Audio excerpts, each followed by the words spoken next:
রোববার দুপুরে রাজধানীর জিয়া উদ্যানে জুলাই শহীদদের স্মরণে বিএনপির বৃক্ষরোপণ কর্মসূচিতে যোগ দেন দলের মহাসচিব মির্জা ফখরুল ইসলাম আলমগীর। এ সময় তিনি এক একজন শহীদের নামে এক একটি গাছ লাগান।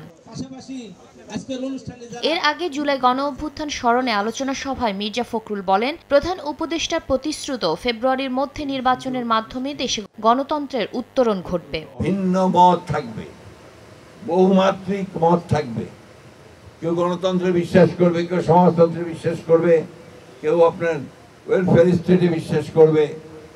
এই সবগুলোকে মিলিয়ে আমরা একটা রেইনবো স্টেট, একটা রামধনু যেভাবে অনেকগুলো রং নিয়ে ওঠে, সেরকম একটা রাষ্ট্র নির্মাণ করতে অনেক আগেই আমাদের দেশনেত্রী বেগম খালেদা জিয়া সেই স্বপ্ন দেখেছিলেন। প্রতিশ্রুতিবদ্ধ হয়েছেন এই কেয়ারটেকার সরকার যে 26 ফেব্রুয়ারির মাঝামাঝি সময় নির্বাচন হবে। সেই নির্বাচনের মধ্য দিয়ে আমরা জনগণের একটা সরকার তৈরি করতে পারবো। একই দিন ইঞ্জিনিয়ারিং ইনস্টিটিউশনে সম্মিলিত পেশাজীবী পরিষদের সমাবেশস্থল পরিদর্শন করেন বিএনপির স্থায়ী কমিটির সদস্য ডাক্তার AJM জাহিদ হোসেন। বলেন, মাঠের চিত্র যাই থাকুক, ফ্যাসিবাদের বিরুদ্ধে রাজনৈতিক দলগুলো এক রয়েছে। কে কতটুকু কার সাথে ঐক্যবদ্ধ হতে পারছে সেটা ওই সময় বলা যাবে।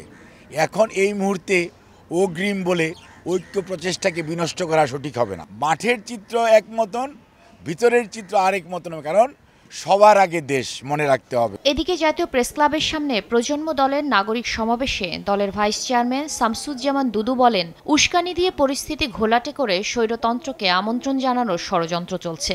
উস্কানি দিয়ে পরিস্থিতি ঘোলাটে করে স্বৈরতন্ত্রকে আমন্ত্রণ জানাবেন, এটা গ্রহণযোগ্য না। নির্বাচন বিলম্বিত করার মানেই দেশকে অনিশ্চয়তার মধ্যে ঠেলে দেওয়া বলেও মন্তব্য করেন বিএনপি নেতারা। শাতিলা শারমিন, সময় সংবাদ, ঢাকা।